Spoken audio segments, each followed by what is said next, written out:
তো মার পুজো দেওয়া হয়ে গেছিলো, আমি ততক্ষণ রান্না করে চা বানিয়ে ফেলেছি। চা বানিয়ে মাকে ওষুধ খাওয়াতে হবে। আর মা অলরেডি দেখতেই পাচ্ছে ওষুধ খাচ্ছে, এবার চায়ের সাথেই মা ওষুধ খায়। তো মার কন্ডিশন খুবই খারাপ, ওনার হার্টের প্রবলেমটা বিশাল বেড়ে গেছে। আর এই জল বেরোনোর পর যে হার্টের বড় বড় ওষুধগুলো পড়েছে, এতে আরও উনি দুর্বল হয়ে গেছে।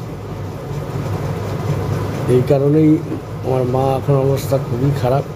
কী করবো জানি না, ভগবানকে ডাকছি যেন খুব তাড়াতাড়ি উনি সুস্থ হয়ে উঠুক, এবং আপনারাও যেন আশীর্বাদ করবেন যেন উনি তাড়াতাড়ি খুব সুস্থ হয়ে ওঠে।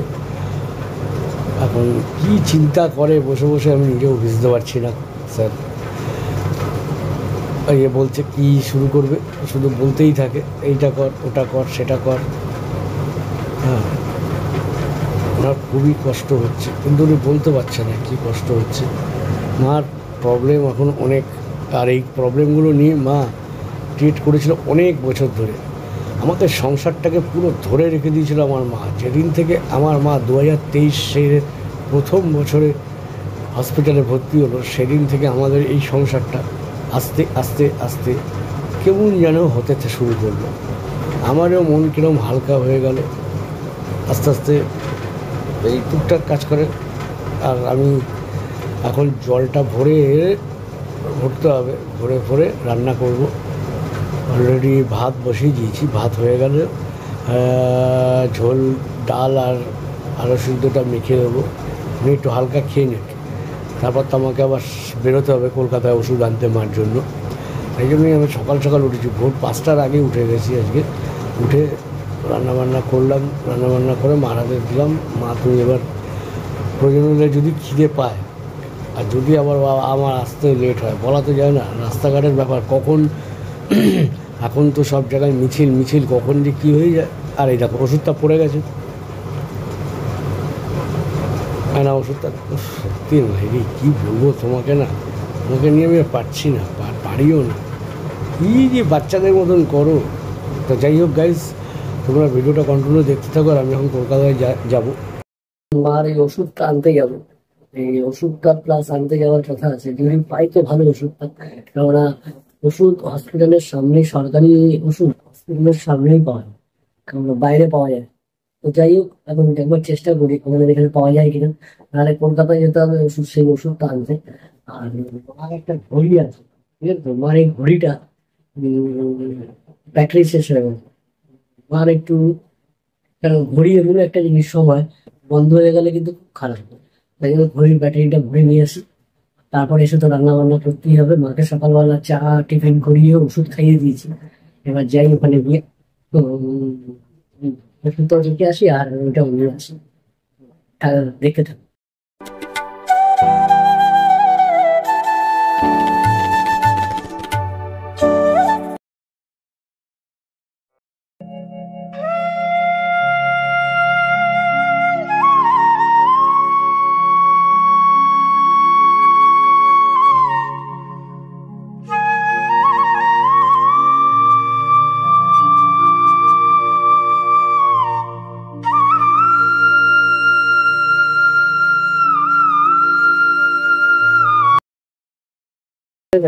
ওষুধ নিয়ে এখন বাড়ির দিকে যাবো, বাড়ির দিকে গিয়ে তারপর আবার দুপুরবেলার মধ্যে রান্না বান্না করতে হবে, রান্না বান্না করে খাওয়াতে হবে।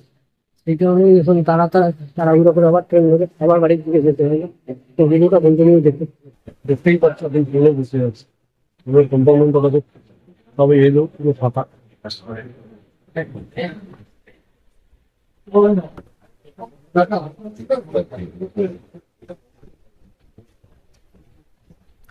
বসে আছে, তখন জানি না কখন ট্রেন ছাড়বে, যখন ট্রেন ছাড়বে তখনই উঠবো। বাড়ি যাবো, বাড়ি গিয়ে তারপর মাকে খাওয়াতে হবে। ট্রেনটা না দেখতে খুব ভালো লাগবে, ট্রেনটা বুঝলাম সুস্থ থাকে কি হবে।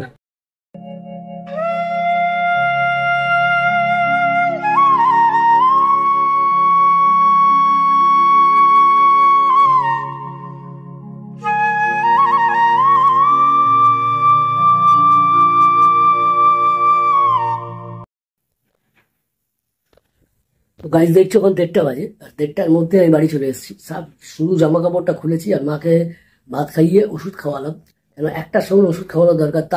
তাও আজকে 20 থেকে 25 মিনিট লেট হয়ে গেছে। কেন লেট হয়েছে সেটাও তোমরা জেনে নাও, যে কেন লেটটা হলো, মার ওষুধ খাওয়াতে কেন লেটটা হলো দেখে নাও।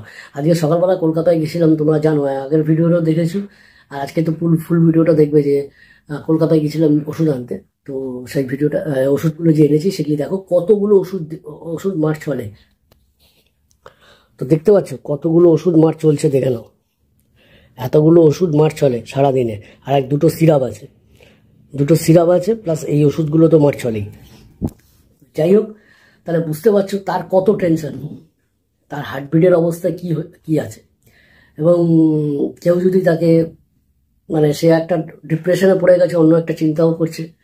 প্রথম কথা, আমার কাজ বাট করে বন্ধ হয়ে গেল, ঠিক আছে, তো সেই একটা চিন্তায় পড়ে গেছে। তার মধ্যে তাকে যদি কেউ, তাও অন্য লোকেরা যদি কেউ অনেক কিছু বলে, সেগুলিও চিন্তা সে মাথার মধ্যে নিয়ে নিচ্ছে। এই চিন্তা করেই মার অবস্থা খুব খারাপ, কারণ মার সাথে আমি আছি আর কেউ নেই, ঠিক আছে।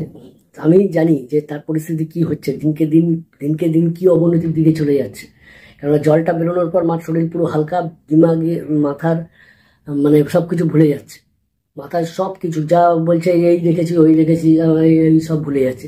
তার মধ্যে ডিপ্রেশন, মা কথা বলার যে একটা বেসিক আছে সেটাও মা বলতে পারছে না, মানে খুব খুব খুব স্লোতে কথা বলছে, খুব স্লো।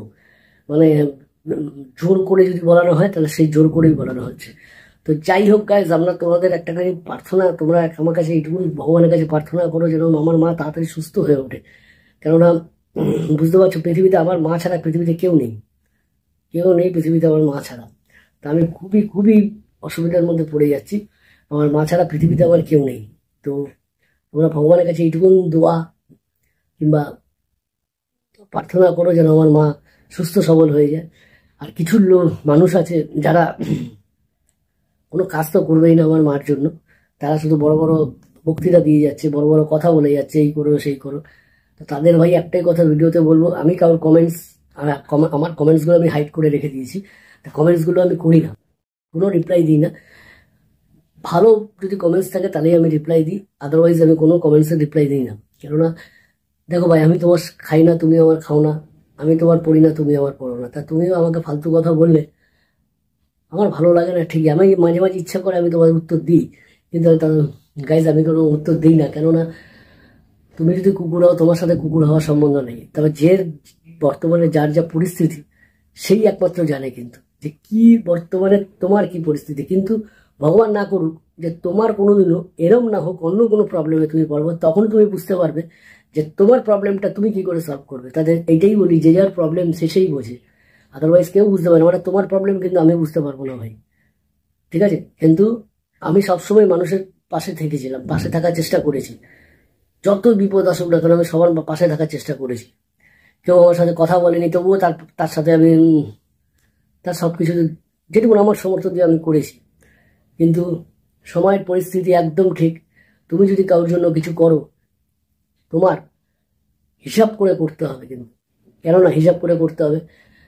তোমার বিপদের সময় তুমি ছাড়া কেউ নেই, কিন্তু এটা আজকে আমি বুঝে গেছি। আজকে এত বছর বয়সে এসে আমি এটা বুঝে গেছি যে তোমার বিপদের সময় তুমি ছাড়া কেউ নেই। ঈশ্বর তো আছেন, ঈশ্বর তো, তার কথা বাদ দিয়েই কথা বলি, কারণ উনি না থাকলে কিছুই হতো না, ঠিক আছে। দিন সূর্য উঠতো না, রাত্রিও হতো না। কিন্তু আমাদের যে পৃথিবীর যে মানুষরা আছে না, তাদের মধ্যে কেউ তোমার বিপদে, আমার বিপদে তুমি কেউ আসবে না, তোমার বিপদে কিন্তু কেউ আসবে না ভাই। পরিষ্কার কথা বলছি, নিজের বিপদ আসার আগে নিজেকে তৈরি করে রাখো। কেননা আমি বুঝতে পারছি আজকে বর্তমানে আমার কি পরিস্থিতি। আমি যে মানুষের জন্য এগিয়ে গিয়েছিলাম না, কিছু মানুষ আমাকে আটকে দিয়েছে, কিছু মানুষ করতে দেয়নি, কিছু মানুষকে করেও বদনাম ঘাড়ে নিয়ে তারপর সবকিছু হয়েছে। যাই হোক, আমার এসব হিস্ট্রি জেনে আর লাভ নেই। একটা ভুল আমি করেছি অনেক, তার মাসুল তো আমাকেই দিতে হবে। সেই জন্য বলছি, এরকম ভুল ভাই তোমরা কেউ করো না। আগে নিজেকে বাঁচিয়ে তারপর সব কিছু করো। তবে হ্যাঁ, নিজেকে বাঁচিয়ে এই করো, কিন্তু তার মানে এই না যে তোমার একজন মানুষ বিপদে পড়েছে তাকে তুমি মুখ ঘুরিয়ে চলে যাবে, তাকে মিথ্যে সান্ত্বনা দেবে, আমি এইতে যাচ্ছি। তারপর যখন তোমার আসার সময় হয়েছে, পরে আবার বলবে যে আমি এই কাজে ব্যস্ত হয়ে গেছি। এটা করো না ভাই। বিধির বিধান কখন কোন দিকে ঘুরে আসবে কেউ জানে না কিন্তু। তো যাই হোক গাইস, ভিডিওটা অনেক বড় হয়ে যাচ্ছে আজকে। তো আমার এইটুকুনি প্রার্থনা করবো তোমাদের কাছে রিকোয়েস্ট করবো বা আবদার করবো যেন তোমরা আমাকে আশীর্বাদ করো, যেন আমি যেন আর একটা মানে আমার মা যেন সুস্থ হয়ে উঠতে পারে। এইটুকু দোয়া করা, আমার কিচ্ছু চাই না, আমার কিচ্ছু চাই না। তোমরা লাইক করো না, শেয়ার করো না, কিচ্ছু করতে হবে না। তোমরা এমনিও করছো না, ভিডিওতে লাইক শেয়ার কিছুই করছো না, কমেন্টসও করো না, তাতে আমার কোনো আপত্তি। আমার ভিডিও করার দরকার, আমি ভিডিও করে যাবো, কারণ ইউটিউব আমাকে ভালো লাগায়, তাই জন্য আমি ইউটিউব করেই যাবো। শুধু কিছু কিছু করতে পারি না মাঝে মাঝে কোনো কারণবশত, এই জন্য। তো যাই হোক, তোমরা সবাই সুস্থ থাকো, ভালো থাকো। এখন আমার মাকে আবার বাসন টাসন মাজার আছে।